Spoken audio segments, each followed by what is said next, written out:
할렐루야. 먼저 한 가지 양해 말씀을 드립니다. 제가 지난주에 A형 독감이 걸려서 많이 힘들었습니다. 그래서 일부 예배도 우리 김우근 목사님이 사위를 봐야 되는데 제가 걸렸는지 하여튼 같이 독감에 걸려가지고 또 요로결석으로 지금 많이 힘들어서 병원에 입원 중에 있습니다. 어떻든 목소리가 잘 안 나와도 작아도 여러분들 좋은 곳에서 기울여 줄 수 있기를 부탁을 드립니다. 그리고 예배 마치고 인사할 때도 인사 안 하는 거 여러분들 다 양해를 부탁을 드립니다. 한번 따라 합시다. 내가 그에게 마지막 기회가 될 수 있다. 오늘 말씀의 제목입니다. 서울 양화전에 가면 외국인 선교사 묘지가 있습니다. 선교사님들과 또 평신도들, 기독교인들, 복음을 전했던 사람들이 약 167구의 묘가 있는데 그 중에 24세에 한국에 왔던 루비 캔드릭이라고 하는 젊은 여자입니다. 그분에 대한 이야기를 서두로 꺼내면서 말씀을 증거하려고 합니다. 그 당시에 대부분 우리나라에 선교사로 왔던 분들은 총 6개국의 나라에 있는데 20세에서 30대 초반 나이였습니다. 이 루비 캔드릭이라고 하는 이분은 24세에 미국의 텍사스 출신인데 거기에서 우리 한국에 왔다가 1년도 되지 못해서 9개월 만에 맹장염이 걸린 거예요. 한국에 의료시설이 어디 있습니까? 세브란스 여기 하나 버젓이 하나 있는데 거기 와서 치료를 받지 못하고 도중에 사망을 하게 된 겁니다. 한국에 와서 번듯한 교회를 세워본 적도 없고 그 다음에 해야 될 어떤 사역을 제대로 한 번도 해본 적이 없이 못다 핀 꽃 한 송이처럼 그렇게 25세의 젊은 나이에 꽃이 떨어진 거예요. 이제 얼마나 참 가련합니까? 그런데 그분의 묘비에는 참 기막힌 묘비가 이렇게 영어로 써 있어요. If I had a thousand leaves to give, 만약 나에게 줄 수 있는 1000개의 생명을 내가 가지고 있다면 Korea should have them all. 대한민국이 그 모든 것을 가져야 된다. 내가 누군가에게 줄 수 있는 1000개의 생명이 있다면 나는 코리아, 이 조선 땅에 내 1000개의 생명 모든 것을 다 바치겠다. 굉장한 고백이죠. 물론 이 고백은 이 루비 캔드릭이 한 것은 아닙니다. 그 전에도 어떤 선교사가 했는데 이 젊은 24세의 여자의 가만히 보니까 제 딸 나이보다도 막내 나이에요, 막내 나이. 그런 나이에 그 뜨거운 예수의 복음의 그 구령의 열정에 불타서 참 미지의 나라, 그것도 가장 세계에서 불쌍하고 가난한 이 나라 가운데에 정치적으로도 어렵고 그 나라에 왔다라고 하는 것은 이건 보통 마음이 아닌 것입니다. 그러나 이 그녀가 남긴 이 복음의 불씨는 하나의 순교의 미랄이 되어서 정말로 이름 그대로 루비 보석처럼 수많은 사람들의 가슴에 아름다운 빛을 남겼습니다. 이 선교사가 조선에 도착한 이후에 미국 고향 부모님에게 보낸 마지막 편지에는 이렇게 쓰여 있습니다. 저는 이 편지를 읽으면서 지금도 내 마음 가운데 가슴이 울컥거려서 그런 심장 떨림이 있어요. 그 내용은 뭐냐면 딴 게 아니에요. 내 자신이 조선의 복음의 한 알의 미랄이 되겠다. 그런 내용입니다. 들어보세요. 이곳 조선 땅에 오기 전 집들에 심었던 꽃들이 활짝 피어났다는 소식을 들었을 때 하루 종일 고향 생각만 했습니다. 욕심쟁이 동생 수지가 그 씨앗을 받아 동네 사람들에게 나누어 주다니 너무 참 대견스럽군요. 아버지, 어머니, 이곳 조선 땅은 참으로 아름다운 곳입니다. 모두들 다 하나님을 닮은 사람들 같습니다. 선한 마음과 복음에 대한 열정으로 보아 아마 몇십 년이 지나면 이 조선 땅은 예수님의 사랑이 넘치는 곳이 될 것 같습니다. 저는 복음을 듣기 위해 20km 맨발로 걸어오는 어린 아이들을 보았을 때에 그들 안에 있는 하나님의 사랑 때문에 오히려 큰 위로를 받습니다. 오늘 밤은 유난히도 고향으로 돌아가고 싶습니다.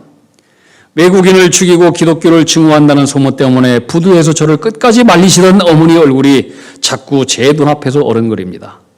아버지, 어머니, 어쩌면 이 편지가 마지막일 수도 있습니다. 제가 이곳에 오기 전 뒷뜰에 심었던 한 알의 씨앗이 이제 내년이면 온 동네가 꽃으로 가득하겠죠? 그리고 또 다른 씨앗을 만들어내겠지요. 저는 이곳에서 작은 씨앗이 되기로 결심했습니다. 제가 씨앗이 되어 이 땅에 묻히게 되었을 때에 하나님의 시간이 되면 그 어느 때에 조선 땅에는 많은 꽃들이 피고 조선 땅에 뿌려진 이 씨앗은 여러 나라에 널리 던져지는 거룩한 씨앗이 될 것입니다. 저는 이 땅에 저의 심장을 묻겠습니다. 바로 이것은 제가 조선을 향해 가지는 열정이 아니라 하나님께서 이 조선을 향해 가지는 열정이라고 하는 것을 알게 되었습니다. 어머니, 아버지 사랑합니다. 그리고 이것이 이 루비 캔드릭 선교사의 마지막 편지가 되었습니다. 그 척박한 시대에 그 젊은이, 참 그들의 나라의 경제적인 혜택, 문화적인 혜택, 물론 자신의 등적에 얼마든지 안락하고 미래를 보장받을 수 있는 내일의 꿈을 뒤로 한 채 그는 미지의 세계로 복음의 한 알의 꽃씨로 죽기 위해서 이 조선 땅에 온 거예요. 우리는 그 순교의 피 속에서 오늘 우리 교회가 있고 우리들이 있는 것입니다. 병이 들어서 서울 세브란스 병원으로 이송되던 그 마지막 날 그녀가 남긴 말이 이렇습니다. 만약 한국에서 내가 수술 받다가 받지 못하고 여기에서 내 생명이 짧게 끝난다면 저는 제 고향에 있는 젊은이들에게 이 조선 땅에 와서 제 사역을 대신 맡아달라고 나는 편지를 쓸 것입니다. 제가 만약에 죽거든 텍사스 청년들에게 10명씩, 20명씩, 50명씩 한국에 오라고 말씀해 주십시오. 그러나 그녀는 실제로 편지를 쓰지 못하고 수술도 맞지 못하고 숨을 거두고 말았습니다. 근데 이 염원이 그들의 고향 청년들에게 전달이 되었습니다. 그리고 그녀가 남긴 이 말로 인해서 고향 땅에 있는 수많은 젊은이들이 20명이 때를 지어서 이 그녀가 못다한 그 사역을 자신들이 대를 이어서 하겠다고 한국 땅으로 선교사로 왔었습니다. 여러분, 복음이 무엇입니까? 어떻게 우리까지 여기 전달되었습니까? 예수님은 요한복음 12장 24절에 내가 진실로 진실로 너에게 말하노니 한 알의 비라 이 땅에 떨어져 죽지 않으면 한 알 그대로 있고 죽으면 많은 열매를 거두리라 말씀하셨습니다. 다시 말하면 내가 이 땅에 온 것은 썩어져가는 한 알의 비랄로 왔다. 내가 십자가에 죽으면 나를 통해서 수많은 사람들이 구원을 받게 될 것이다. 오늘도 예수님처럼 그 목자의 심령을 가지고 한 알에 썩어져가는 미랄이 되기 위해서 수없이 나가는 선교사들이 있었고 그 선교사들의 순교의 피로 말미암아 우리 교회가 이 땅에 존재하게 되는 것입니다. 루비 캔드릭 선교사가 죽은 지 115년이 지났습니다. 그녀는 지금 천국에서 복음의 씨가 발화되어 있는 한국 바라보고 있을 것입니다. 그리고 한국을 통해서 5대양 6대조 떨어졌던 그 씨가 다시 퍼지고 또 그 퍼진 그 꽃씨가 또 다른 곳에 퍼지고 이것을 영광스럽게 바라보고 있을 것입니다. 초대교회 때 유명한 교회였던 이 터툴리안이라고 하는 분이 있는데 이분이 얘기하기를 교회라고 하는 이 나무는 3가지의 수액을 먹고 자란다 그랬습니다. 교회라고 나면 첫째, 어떤 수액을 먹고만 성도들의 수고의 땀. 둘째는 성도들의 기도의 눈물. 세 번째는 순교자의 피. 이 교회라고 하는 나무는 성도들의 수고의 땀과 기도의 눈물과 순교자의 피와 헌신과 희생, 이걸 통해서 교회는 오늘 이렇게 세워져 있는 것입니다. 앞으로도 그럴 것입니다. 오늘 말씀은 유명한 예수님의 잃은 양 비유입니다. 잃은 양을 찾는 목자에 대한 예수님의 비유입니다. 우리는 목자, 양 이렇게 생각하면은 공기 좋은 저 대관령 푸른 초장의 울타리 안에서 걱정 근심 없이 한가로이 풀을 뜯고 다니는 매우 평온한 목가적인 양들의 그림이 우리 마음 가운데 그려지지만, 실제로 중동 지역에서의 목자, 그의 삶은 참으로 고통스럽고 고단한 삶이었습니다. 그 당시의 목자는 가장 가난한 사람들, 그리고 가장 직업상으로 제일 안 좋은 직업이 목자였습니다. 그래서 이 메마른 사막에서 풀을 찾아서 이곳저곳을 사투를 벌이면서 이동을 하여 다녔고, 그리고 양떼를 다니고 다니는 길이 험준한 골짜기, 또 어떤 때는 강도를 만나고 어떤 때는 사자를 만나고 맹수를 만나고 늑대를 만납니다.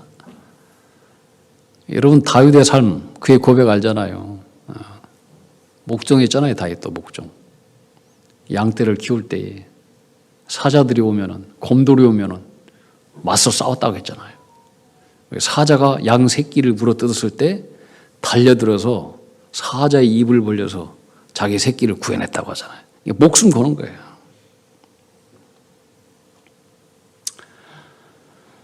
양들은 시력도 근실해요. 멀리 보지를 못한대요. 날카로운 이빨도 없고, 뿔이 있는 것도 아니고, 빨리 도망갈 수 있는 자기 방어 능력도 있는 것이 아니고, 공격 무기도 없고, 또 카멜레온처럼 주위의 색깔을 따라서 자신의 모습을 변신시키는 그런 방어 능력도 전혀 없는, 아주 모든 짐승 중에서 가장 여리고 가장 어리석은 그 짐승의 대명사가 이 양이에요. 양. 양은요, 또 주인이 없으면 잘 자지도 못해요. 목자가 있어야 돼요. 길을 잃은 개나 소나 닭도 자기 집을 찾아온대요. 양은 길을 잃으면 그걸로 끝이래요. 몰란데요. 스스로 목초지를 찾지도 못하고 물을 찾지도 못하고 아주 멍청한 짐승. 이게 양이에요. 결국 목자의 보호 없이는 아무것도 할 수 없고 살 수 없는 연약함의 대명사. 자, 반대로 목자의 입장에서 보면은 내가 양에게로 가지 않으면 양은 내게로 올 수가 없어요. 죽을 운명해. 이게 목자와 양의 관계예요. 왜 성경은 예수님도 비유를 말씀하셨듯이 이 목자와 양으로 우리와 하나님과의 관계를 얘기하느냐? 하나님을 떠나서는 우리는 스스로 존재할 수 없는 존재예요. 산다고 하지만 이미 사는 게 아니에요. 오늘 본문에 보면은 목자가 약 100마리 양떼를 거느리고 있습니다. 때는 저녁이 되었습니다.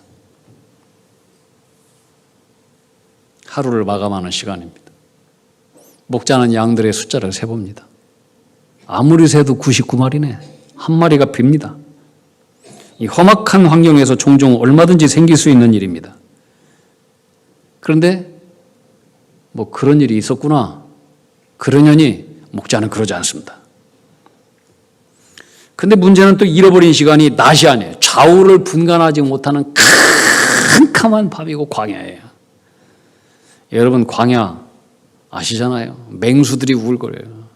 한 마리 양 찾으러 갔다가 자기가 죽어요. 맹수들한테. 어디에 늑대와 사자와 하이에나가 숨어 있는지 알 수 없어요. 그러나 이 목자는 그럴지라도 그냥 넘어갈 수가 없습니다. 그리고 오늘 성경에 보면 이 목자는 99마리의 길 찾은 양들을 들에다가 두고 잃어버린 한 마리의 양을 찾아 나선다는 거예요. 그러면은 99마리의 양은 어쩌란 말인가? 어쩌란 말인가? 우리는 질문할 수 있잖아요. 그들은 양은 그럼 뭐 죽으란 소린가? 어떤 성경 주석가가 얘기하기를 그 99마리 양은 다른 목자에게 맡기고 이렇게 한 마리 양 찾으러 갔다. 그러면 그렇지. 그러면 그렇지. 그렇지가 않습니다. 오늘 예수님께서 말씀하신 이 목자는 하나님이신데 이 목자는 99마리의 양을 그대로 들판에 두고 가버립니다.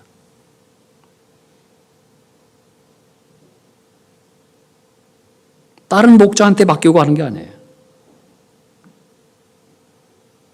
오늘 4절에 보면은 99마리의 양을 들에 두고 갔다. 들에 두고 갔다. 이 들이라고 하는 헬라어를 찾아보니까 에레모스. 에레모스의 뜻은 황량한, 고독한, 버려진, 외로움, 짐승들이 울부짖는 광야. 이 완전히 버려진 상태예요. 99마리의 양을 버려버리고 가는 거예요. 버려버리고. 이해가 되지 않잖아요. 이 모순이에요. 모순. 한 마리의 양 찾아버리겠다고 99마리의 양을 들판에 버려두고 간다? 이건 목자가 참 모순이 많다. 이 목자가 누구예요? 하나님이에요. 근데 하나님. 왜 그렇게 합니까? 여기는 99마리의 양에 초점이 있는 게 아니에요. 잃어버린 한 마리의 한 생명의 가치에 우리 주님은 초점을 맞추고 있는 거예요. 진짜 사랑은 하나예요. 하나. 눈에 뵈는 게 없어요. 진짜 사랑은 논리도 없어요. 여러분, 하나님의 사랑은 모순덩어리예요. 이해가 가지 않아요. 여러분, 우리가 왜 구원받았습니까? 왜 구원받았습니까? 이유가 있습니까? 이유가 없어요. 그냥 잃어버린 자이기 때문에 하나님께서 찾으시고 구원해 주신 거예요. 아닌 것 같아요, 여러분? 에?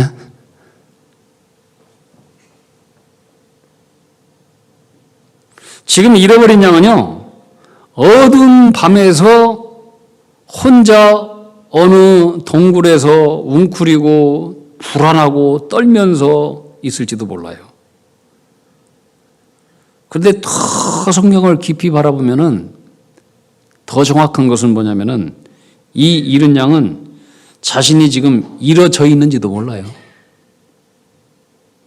자기가 지금 얼마나 위험에 처해 있는지도 몰라요. 이게 멍청한 양이에요. 멍청한 양.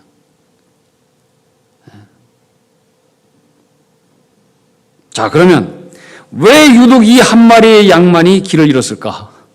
왜 유독 이 한 마리의 양만이 길을 잃었을까? 어디 가나 또라이들이 있잖아요. 그죠? 짐승들도 다 또라이 있어요. 어디 가나. 어?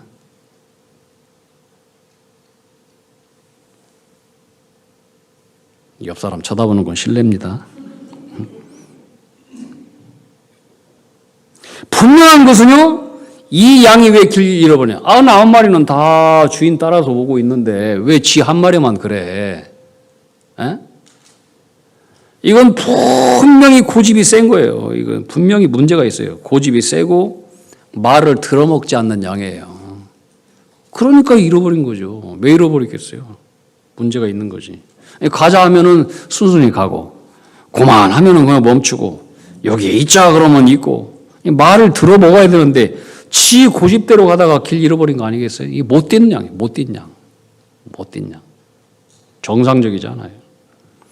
둘째로 이 양은 눈앞에 유혹 앞에 빠졌다는 거예요. 여러분, 목초라고 해서 다 먹을 수 있는 게 아니에요. 양은요, 먹을 수 있는 목초에게로만 양을 인도해요. 가다가 목초가 아닌 독초가 있는 곳은 바로 양떼를 딴 곳으로 데리고 가요. 막 재촉하면서. 왜 그거 먹으면 죽으니까. 양해할까요? 몰라요. 목자만 알아요. 그래서 못 가게 만드는 거예요. 그런데 목초가 나타났다고 아무리 목자가 말리고 딴 곳으로 가라 그래도 안 가. 그 유혹 앞에서 계속 그 속으로 들어가서 풀 뜯어 먹는 거예요.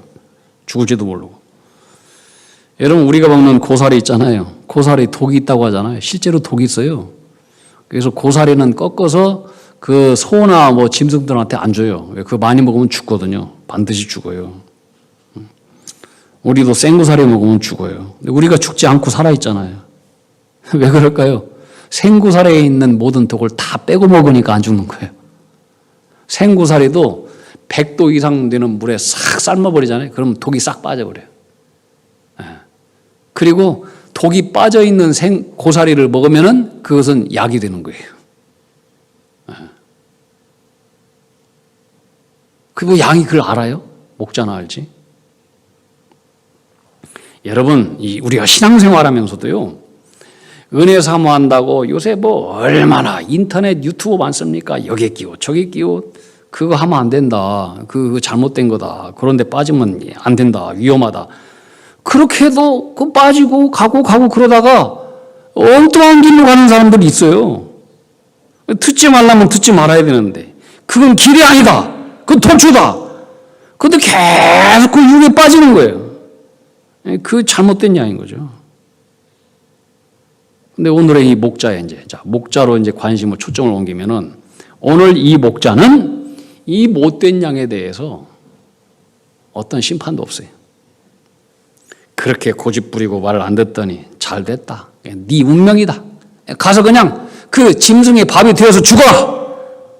내팽개치지 않았다는 거예요.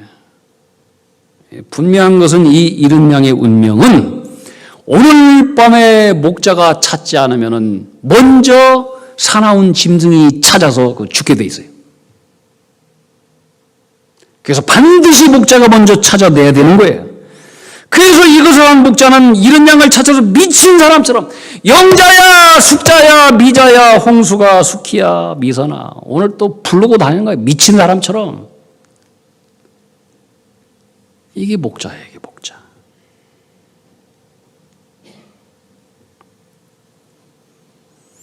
오늘 성경에 보면 이 목자는 언제까지 이 양을 찾느냐? 한번 따라합시다. 찾을 때까지 찾는다. 찾다 마는 게 아니고 찾을 때까지 찾는 거예요. 이게 목자의 심정이라고 하는 거예요. 다시 한번 따라합시다. 찾을 때까지 찾아다닌다. 그게 성경의 이야기예요. 여러분, 성경의 이야기는 딱 한 줄로 볼 수 있어요. 하나님이 우리를 찾으시는 이야기예요. 우리를 찾으시는 이야기. 우리는 죄를 졌어요. 그래서 하나님께서 너 글로 가면은 심판당한다. 하나님은 수많은 사람들, 목자들을 보내줬어요. 먼저 믿음의 사람들을 보내주시고 선지자들을 보내주시고 예언자들을 보내주시고 성경도 보내주시고 예수님의 12 제자들 사도들도 보내주시고 교회도 보내주시고 목사도 보내주시고 수많은 사람들을 보내주시고 그리고 선교사도 보내주시고 그러나 결국 하나님께서 내가 가야 되겠다. 그래서 그 하나님이 이 땅에 오신 것이 성자 예수 그리스도예요. 이게 포기하지 않는 우리 하나님의 찾으시는 구원의 집념이에요. 언제까지? 찾을 때까지. 찾을 때까지. 다시 한번 따라합시다. 찾을 때까지 찾으신다. 찾을 때까지 찾으시는 하나님. 자, 그 다음에 찾은 다음에 이 목자는 양을 어깨에 메고 너무나 즐거워하면서 집에 돌아왔어요. 뭐 하느냐? 그리고 그 행동이 참 재밌어. 벗과 이웃을 초대하고 내가 잃은 양을 찾았다. 함께 즐기자 하면서 잔치를 베풀었다라고 하는 거예요. 그럼 여러분, 잔치의 메뉴가 뭐예요? 고기 아니에요. 뭘 잡았겠어요? 양을 잡았을 거예요. 잃어버린 한 마리의 양 찾았다고 더 많은 양을 희생시키는 것이 이 한 영혼에 대한 우리 주님의 관심이자 생명의 가치. 잃어버린 한 양 한 마리 찾았다고. 더 많은 하나님은 희생을 하는 거예요.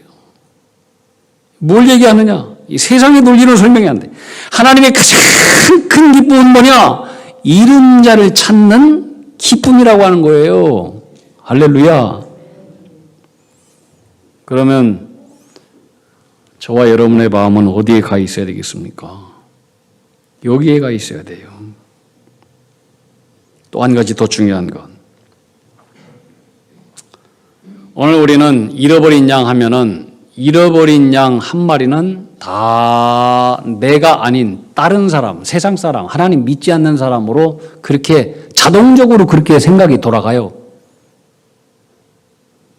맞나요? 자기는 다 찾아진 99마리의 양 가운데 한 명이라고 생각을 해. 그렇지 않아요.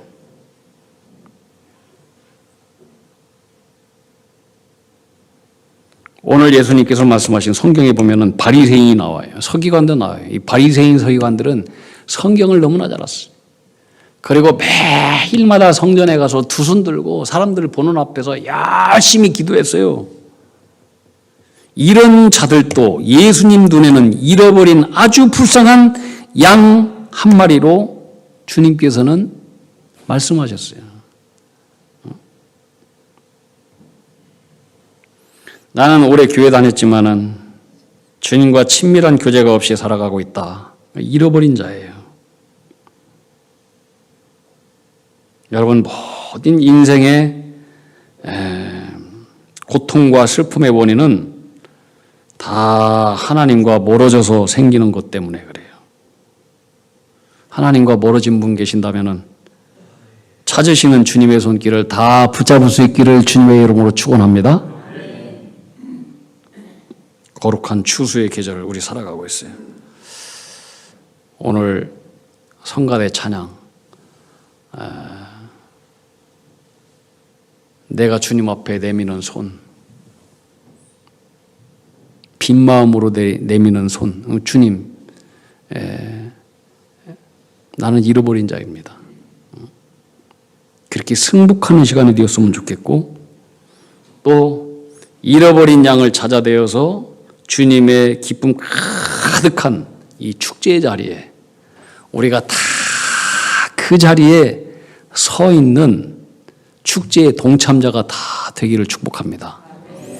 이번에 우리가 지난주에 우리가 전도 결신 300명을 우리가 작정을 했어요. 그것은 기본이고, 우리가 잃은 양을 찾기 위해서 정말 2024년 목숨 걸고 이 일에 주님이 가장 기뻐하는 이 잔치 자리에 우리가 손님이 아니고 지옥이 되는 우리 지명교회 되기를 축복합니다. 목자의 심정으로 찾고 찾을 때까지 다니시는 이 주님의 마음, 목자의 마음 주시옵소서. 그리고 나도 주님 손안에 찾아진 잃은 양이 되게 하여 주시옵소서. 우리 함께 찬양합시다. 우리 예전에 많이 불렀던 찬양인데 요새는 잘 안 부르더라고요. 목자의 심정, 목마른 사슴이 시냇물 찾듯 나의 주님 이 죄인을 찾으셨도다. 양을 위해 생명 바친 목자의 수고, 그 사랑을 잠시라도 잊지 말지라. 그 사랑을 잠시라도 잊지 말지라. 우리 함께 찬양합시다.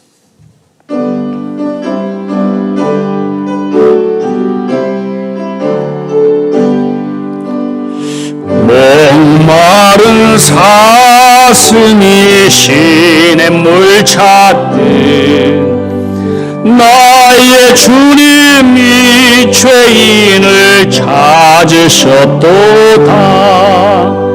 양을 위해 생명 바친 목자의 수고,